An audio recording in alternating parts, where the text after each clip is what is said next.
नमस्ते छात्रों, आज हम यूपी पुलिस कांस्टेबल परीक्षा के लिए एक बहुत ही महत्वपूर्ण गणित के प्रश्न पर त्वरित रिवीजन करेंगे। ये वीडियो आपको संख्या प्रणाली, नंबर सिस्टम के एक अक्सर पूछे जाने वाले सवाल को आसानी से समझने में मदद करेगा। इस तरह के संख्या आधारित प्रश्न आपकी आगामी यूपी पुलिस कांस्टेबल परीक्षा में सफलता के लिए बहुत महत्वपूर्ण है। तो हमारा आज का सवाल है, सबसे छोटी विषम अभाज्य संख्या कौन सी है? आइए इसे चरण दर चरण समझते हैं।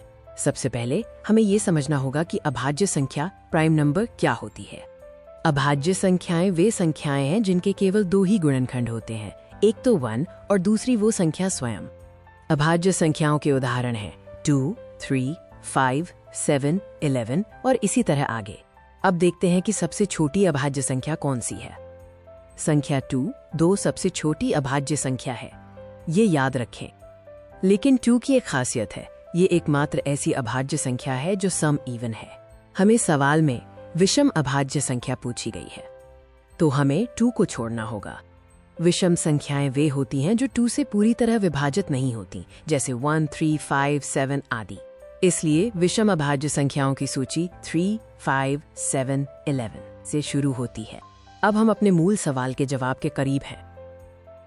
हमने देखा कि सबसे छोटी अभाज्य संख्या 2 है, लेकिन वो सम है। संख्या 2 के ठीक बाद आने वाली अभाज्य संख्या 3 है।